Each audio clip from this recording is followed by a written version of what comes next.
thank you for your service. Because you'd be in jail. So here's something you don't hear every day. The Pentagon is investigating a sitting US senator. Because retirement from the military works a lot like a gym membership. You think you're done, but you're contractually obligated until death. He picked the wrong person. I am not going away. And that's how Arizona Senator Mark Kelly, a Navy combat pilot, a NASA astronaut, a man who spent more time in space than most of us have spent on treadmills, suddenly found himself under Pentagon scrutiny for appearing in a video reminding troops they must refuse illegal orders. Which, small detail, is exactly what the law already says. President Donald Trump called it seditious behavior punishable by death. And Secretary of Defense Pete Hegseth chimed in with the extremely serious allegation that Kelly's uniform had his medals arranged incorrectly. He literally wrote, "When/if you are recalled to active duty, I'll start with a uniform inspection." Cute. It's like watching a kitten try to bite a lion's tail. Which raises a very normal, very healthy question for a democracy. Can the military actually drag a senator back into uniform and prosecute him over a YouTube video? Well, I've got Senator Kelly on the line to talk about what happens next. But first, we need to dive into the obscure rule that makes Trump's scheme theoretically possible and the constitutional buzzsaw waiting for him if he goes through with it. The Pentagon is investigating Democratic Senator Mark Kelly, a retired US Navy captain, in light of serious allegations of misconduct.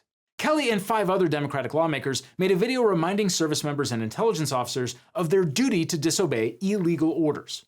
Trump called the lawmakers' actions seditious and treason. The FBI is reportedly lining up interviews with all 6 Democrats. Now, back in 2011, Mark Kelly retired from the Navy as a captain. That's an 06 for squids, the equivalent of a colonel in a real rank structure. As an officer who retired from the Navy, Kelly is required to remain available for recall to active duty by law. The other 5 lawmakers, Senator Alyssa Slotkin and Representatives Jason Crow, Maggie Goodlander, Chris Deluzio, and Chrissy Houlihan, are not eligible for recall to military service because they're not retired. In its statement announcing the investigation, the Pentagon seemed to allude to the video. Quote, "All service members are reminded that they have a legal obligation under the Uniform Code of Military Justice to obey lawful orders and that orders are presumed to be lawful.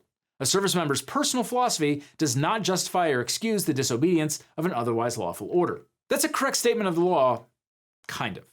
You must obey lawful orders and orders are presumed to be lawful. But see the straw man. It's not that disobedience can only come from personal philosophy. The other half of the law is that service members are required to disobey unlawful orders. Senator Kelly responded forcefully. Quote, "When I was 22 years old, I commissioned as an ensign in the United States Navy and swore an oath to the Constitution. I upheld that oath through flight school, multiple deployments on the USS Midway, 39 combat missions in Operation Desert Storm, test pilot school, 4 space shuttle flights at NASA, and every day since I retired, which I did after my wife Gabby was shot in the head while serving her constituents. In combat, I had a missile blow up next to my jet and flew through anti-aircraft fire to drop bombs on enemy targets. At NASA, I launched on a rocket, commanded the space shuttle, and was part of the recovery mission that brought home the bodies of my astronaut classmates who died on Columbia. I did all of this in service to this country that I love and has given me so much." Secretary Hegseth's tweet is the first I heard of this. I also saw the president's post saying I should be arrested, hanged, and put to death.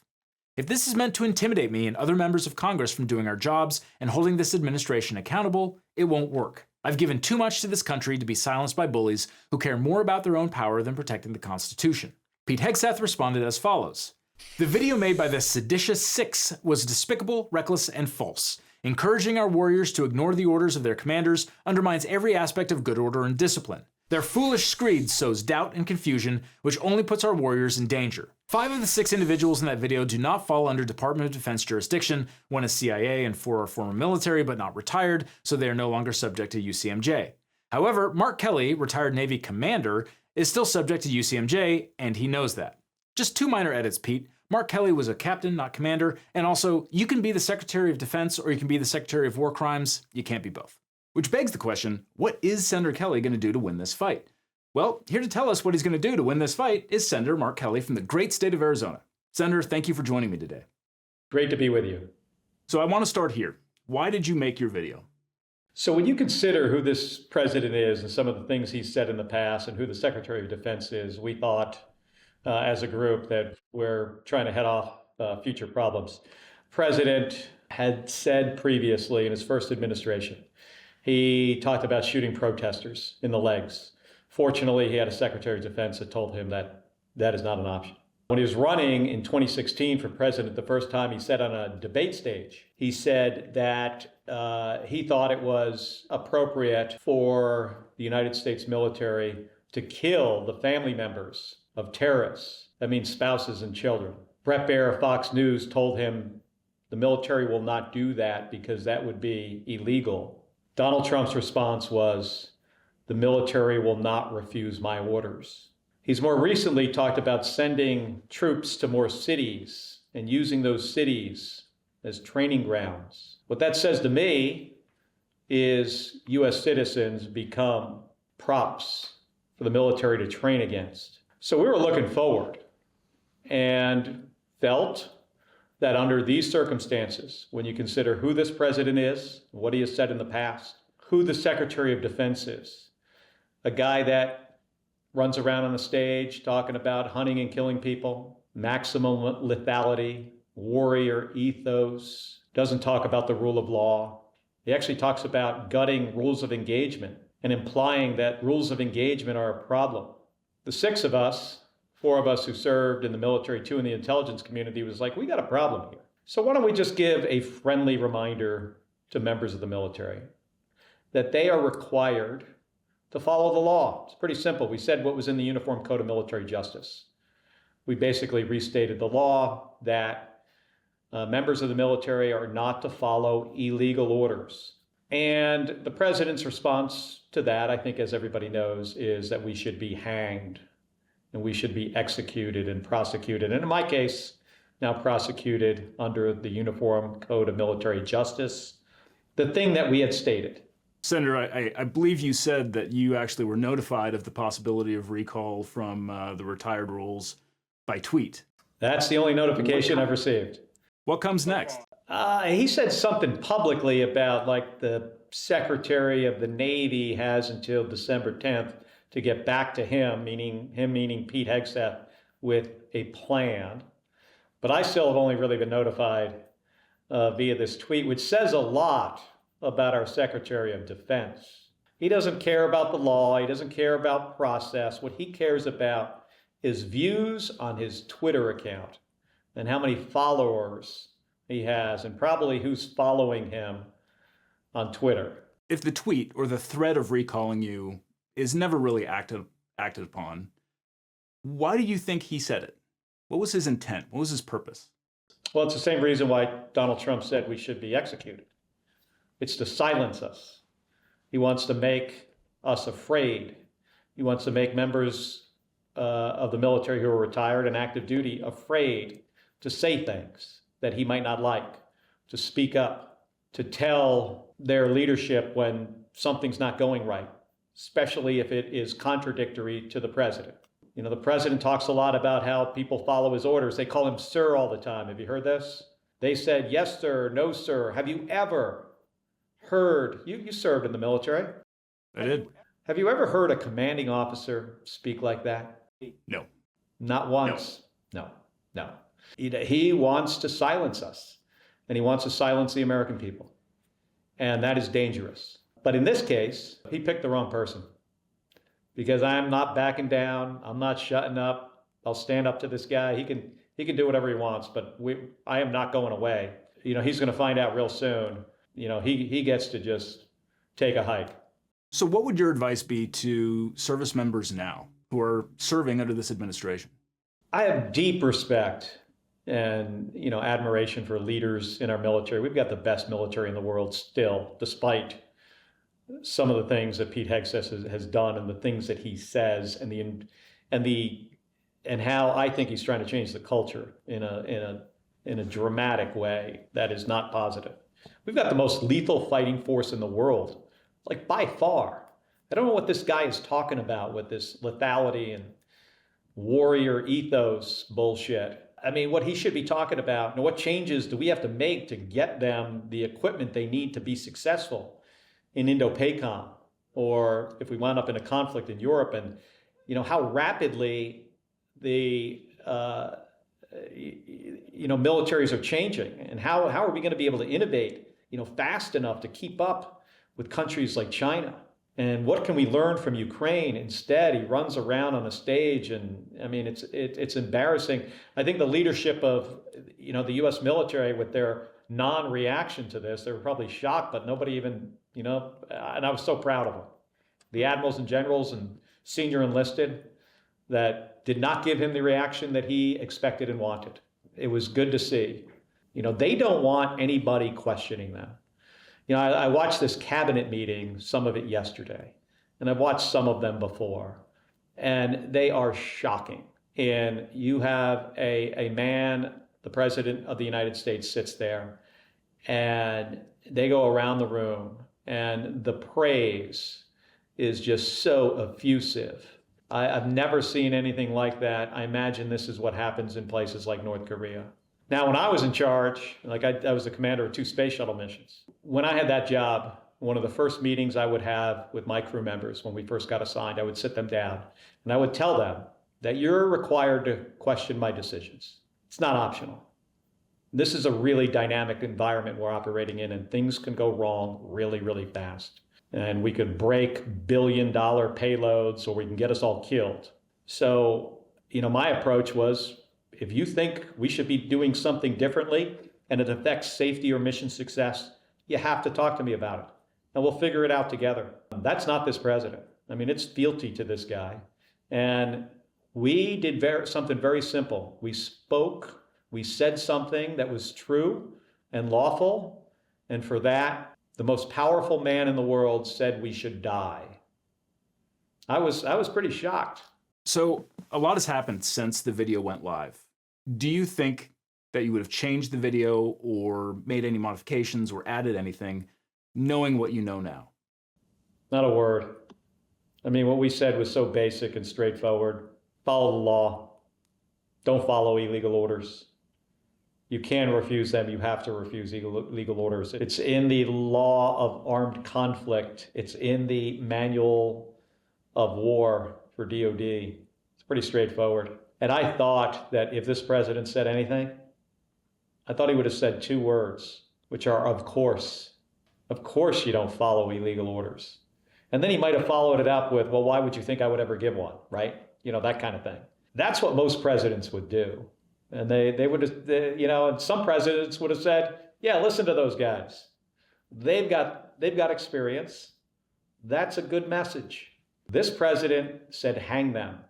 I think it says everything people need to know about Donald Trump. I was not expecting this to be this controversial at all. I gotta be perfectly honest with you. I was really surprised. I was sitting in the skiff next to Alyssa Slockett, who's also in the video. She worked for the CIA. She had a couple tours, I think, in Iraq or Afghanistan. And somebody walks in with a little piece of paper and it says, the president has called for your execution. Because I was sitting next to her, I could see it on the table. So she gets up. She goes, she's like, you hear like a big exhale. She gets up. 10 minutes later, she comes back in. She looks at me and she goes, he's called for your execution too. And we were like, just stating what is in the Uniform Code of Military Justice. And in my case, now they want to prosecute me under the Uniform Code of Military Justice. It is so ridiculous. I'm pretty surprised that they haven't tried to figure out their exit ramp yet. As they go to lawyers and talk to some lawyers about this, and the lawyers must be looking at them and going, are you guys serious? No, they're doubling and tripling down. They're tripling down, saying we committed sedition. We said what the law was. If they're successful in any way, this will send a very chilling effect, through the service, through the retired people, government employees, and I think throughout the country, that you have to be really, really careful about what you say about this president, to this president. Don't say something he doesn't like, because he can come after you. And that's why, just speaking for me, in my case, not going away, not shutting up. He wants me to shut up. I'm not shutting up, not backing down.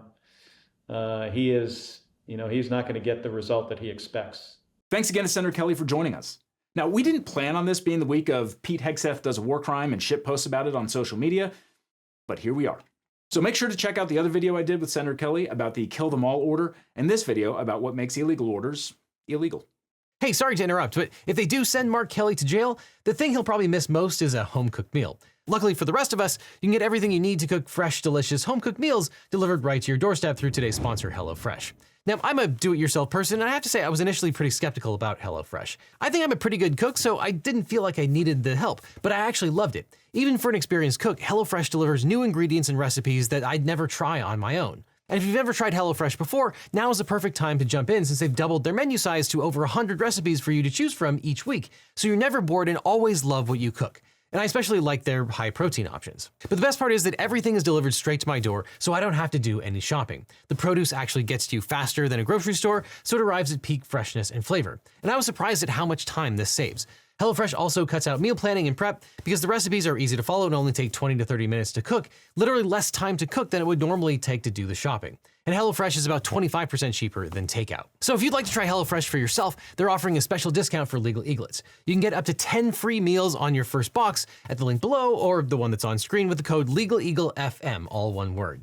Free meals applied as a discount on the first box and new subscribers only, and it varies by plan.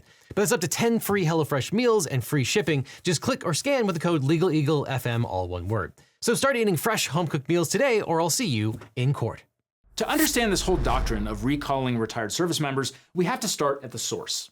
Under Article 1, Section 8, Clause 14 of the Constitution, Congress has the power to make rules for the government and regulation of the land and naval forces.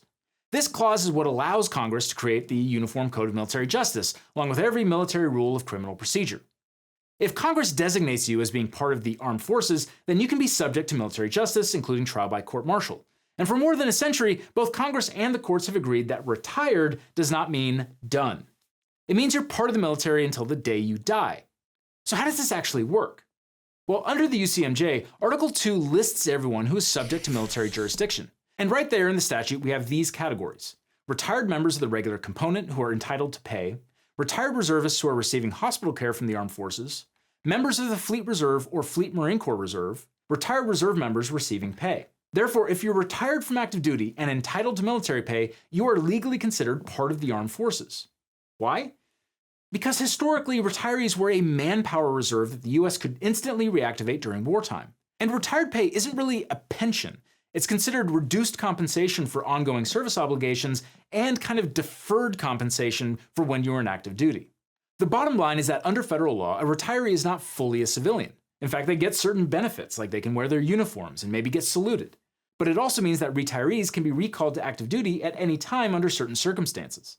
The main statutory authority for recall is 10 U.S.C. Section 688, which grants the service secretaries broad discretion to order most categories of retirees back to duty. Under this provision, the Secretary of the Army, Navy, Air Force, or Homeland Security may recall a retired member. Unlike certain mobilization statutes that require congressional authorizations or a presidential declaration of emergency, Section 688 allows recall at any time, so long as the Secretary determines that the recall is, quote, in the interest of national defense. In practice, recalls occur for three main reasons. 1, temporary personnel needs or shortages.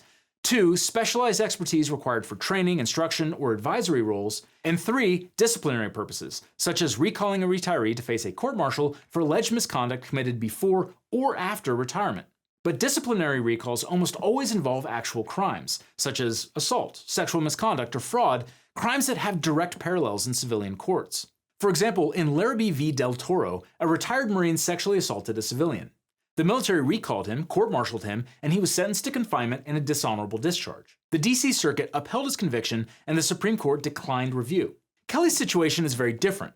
The alleged misconduct here is pure speech. So if the Pentagon actually decided to recall Kelly and put him on trial, what UCMJ charges would they even use? Because this is where the government's theory starts to fall apart. There are really only 3 provisions in the UCMJ that could plausibly be stretched to cover the video Kelly appeared in: Articles 88, 133, and 134. Article 88 applies only to commissioned officers, including retirees who still hold their commissions. It says, quote, any commissioned officer who uses contemptuous words against the President, the Vice President, Congress, the Secretary of Defense, the Secretary of a military department, the Secretary of Homeland Security, or the Governor or Legislature of any state, commonwealth, or possession in which he is on duty or present shall be punished as a court-martial may direct. The article doesn't define contemptuous words, but the Military Judge's Bench Book, a non-binding but prominent source of military law, defines it as insulting, rude, and disdainful conduct or otherwise disrespectfully attributing to another a quality of meanness, disreputableness, or worthlessness. And the Manual for Courts-Martial points out that truth or falsity of a contemptuous statement is immaterial. Here's how Article 88 worked historically. During the Vietnam War, 2nd Lieutenant Henry H. Howe Jr. of the U.S. Army Reserve, serving on active duty, stood outside Fort Bliss Army Base holding a sign saying, "End Johnson's fascist aggression in Vietnam" on one side, and "Let's have more than a choice between petty, ignorant fascists in 1968" on the other. Howe was on active duty at the time and was tried and convicted under Article 88. A more recent case gives us some insight into how contempt for officials can get you court-martialed. Lieutenant Colonel Stuart Scheller was an active-duty Marine infantry officer who posted a viral video in uniform demanding accountability from senior military and civilian leaders for the failures of the Afghan withdrawal. From the moment he appeared in uniform criticizing his chain of command, every service member watching knew he had crossed a clear line. Scheller then doubled down by posting additional videos, one of which included the line, "Follow me and we'll burn the whole system down." The Marine Corps relieved him of command, charged him with multiple offenses, and eventually placed him in the brig after he continued speaking publicly in defiance of direct orders to stop. His case became a political flashpoint, but from the military justice standpoint, the elements of the offenses were straightforward. He ultimately pled guilty to several charges, including Article 88. The key elements were easily met. He was a commissioned officer, he appeared in uniform, he made public recorded statements directed at senior civilian and military leadership. Those statements included language that, within military law, unmistakably qualifies as contemptuous and insubordinate, and people watched his videos. Scheller and Howe presented pretty easy cases for the government. Active duty officers are tightly restricted in what they can say about leaders in their chain of command. Retirees and civilians, especially elected officials, receive far broader First Amendment protection. Mere criticism or disagreement, even sharp disagreement, isn't enough in this context. And Kelly's video didn't attack or even mention any of the protected officials by name. Here's what the video said. The threats to our Constitution aren't just coming from abroad, but from right here at home. Our laws are clear. You can refuse illegal orders. You can refuse illegal orders. You must refuse illegal orders. No one has to carry out orders that violate the law or our Constitution. See any insult there? I mean, neither do I. Senator Kelly wasn't insulting anyone. He was stating what the law already requires. Troops must obey lawful orders and refuse patently unlawful ones. So charging him under Article 88 is on pretty shaky ground. Another option is Article 133, conduct unbecoming an officer. This is a broad article, and it includes things that wouldn't otherwise be criminal. The Manual for Courts-Martial summarizes it like this. The gravamen of the offense is that the officer's conduct disgraces the officer personally or brings dishonor to the military profession in a manner that affects the officer's fitness to command, the obedience of the officer's subordinates, so as to effectively complete the military mission. The manual also gives us some helpful examples. Knowingly making a false official statement, dishonorable failure to pay a debt, cheating on an exam, opening and reading a letter of another without authority, using insulting or defamatory language to another officer in that officer's presence or about that officer to other military persons, being drunk and disorderly in a public place, committing or attempting to commit a crime involving moral turpitude, and failing without good cause to support the officer's family. I feel like I just need to point something out real quick. If the drunk and disorderly in public example were actually enforced with any regularity, the Marine Corps would have no officers. And in light of that definition and the examples, I'd have to think that telling service members to follow the law is conduct becoming an officer, but what do I know? The last option is Article 134, the general article. This is the UCMJ's catch-all provision that covers conduct that either prejudices good order and discipline or brings discredit upon the armed forces. It's incredibly broad on paper, but in practice, military courts require something more than a hypothetical or political harm. The Pentagon's theory would be that Kelly's statements undermined good order and discipline by suggesting troops might question the legality of their orders. But that's a stretch. Article 134 explains that, quote, "to the prejudice of good order and discipline refers only to acts directly prejudicial to good order and discipline, and not to acts which are prejudicial only in a remote or indirect sense. Almost any irregular or improper act on the part of a member of the military service could be regarded as prejudicial in some indirect or remote sense. However, this article does not include those distant effects. It is confined to cases in which the prejudice is reasonably direct and palpable. Article 134 isn't meant to police political speech, and the First Amendment still applies. It also requires a military nexus, some concrete connection to military duties, a unit, a mission, or active duty personnel. That nexus is hard to find here. Kelly wasn't in uniform, wasn't acting in any chain of command, and wasn't addressing a military audience in any official capacity beyond being an elected senator. So none of these articles are a good fit for what Kelly did. He didn't use contemptuous words, he didn't dishonor himself, and he didn't harm good order and discipline in any legally recognizable way. Which brings us to the real heart of the issue. If they tried to prosecute him anyway, what are Kelly's defenses? If the Pentagon actually tried to prosecute Kelly after recalling him to active duty, his defenses would be pretty strong. The most important one is the First Amendment. Kelly's statement is classic political speech. It wasn't directed at any specific commander, unit, or operation. It wasn't incitement. It wasn't a call to disobey lawful commands. It was a restatement of existing military law. And because he made the statement as a private citizen, outside uniform, outside any chain of command, courts would give it the highest level of constitutional protection. A prosecution based on that speech would face strict scrutiny. He would also have reasonably strong retaliation and selective prosecution defenses. If the recall appears motivated by political disagreement or an effort to intimidate a sitting senator, that's unconstitutional. Federal courts take this especially seriously when protected speech triggers a criminal investigation. Kelly can also argue abuse of the recall authority under 10 U.S.C. Section 688, which requires that a recall serves the best interests of the armed forces. Using recall power to punish political expression is not a legitimate military purpose and could be struck down as arbitrary and capricious. And then there's unlawful command influence, or UCI, which is known as the mortal enemy of military justice. Once Kelly is recalled, Article 37 of the UCMJ prohibits senior officials from pressuring the system or appearing to steer the outcome. Here, there have already been public statements by the President and the Secretary of Defense accusing Kelly of treason and demanding his arrest. Even the appearance of UCI can be damaging. That alone would be enough to create the appearance that the prosecution was tainted from the start. A military judge would likely be required to dismiss the charges if there is even a reasonable perception that political pressure influenced the recall or prosecution. Finally, Kelly could argue that recalling a sitting United States senator, a constitutional officer outside any military chain of command, to criminally punish political speech violates the separation of powers. Civilian courts are reluctant to intervene in military affairs, but this case would be a prime candidate for federal court intervention. The implications of the executive branch using military justice to punish an elected member of the legislative branch for accurately stating the law would be a devastating attack on separation of powers. And even the Supreme Court justices know that. I think. Taken together, Kelly's defenses are overwhelming. Even if the Pentagon could recall him, a prosecution based on this kind of political speech would almost certainly collapse under constitutional scrutiny. So yes, the Pentagon can recall Senator Kelly, but it can't make this case survive first contact with the Constitution.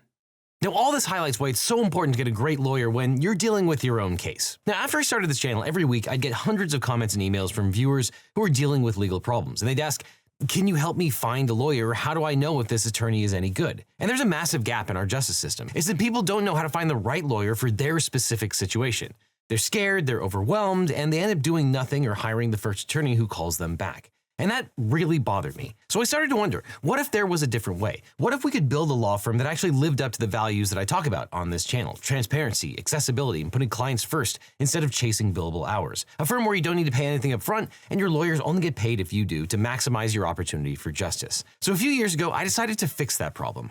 I decided to start my own personal injury law firm. And honestly, it wasn't an easy choice. But I realized I was in this unique position. I had this platform, this community, and the experience. Not to get rich, trust me, there are easier ways to make money than starting a law practice. But we did it because access to justice shouldn't be a luxury. Because finding the right legal representation shouldn't feel like playing Russian roulette with your future. And when you work with my firm, you're not just getting a lawyer. You're getting a team that understands that behind every case is a real person with real stakes. If we can't represent you or you're in a state where we don't practice, we'll take the time to try to match you with an attorney in my personal network of lawyers. A national network of some of the best lawyers in the country who actually specialize in what you're going through, located right where you are, not just whoever happens to be available. So if you're dealing with a personal injury, a car crash, a data breach, sexual harassment, a social security or workers' comp issue, give us a call at the number on screen or click on the link below. Now, I can't represent everyone that watches this channel. I wish I could, but what I can do is make sure that when you need legal help, you have somewhere to turn to that you can trust. So whether it's me handling your case or the incredible attorneys we partnered with, you'll get the same principles of honesty and education that we bring to every video. And if you're dealing with a legal issue and you're not sure where to start,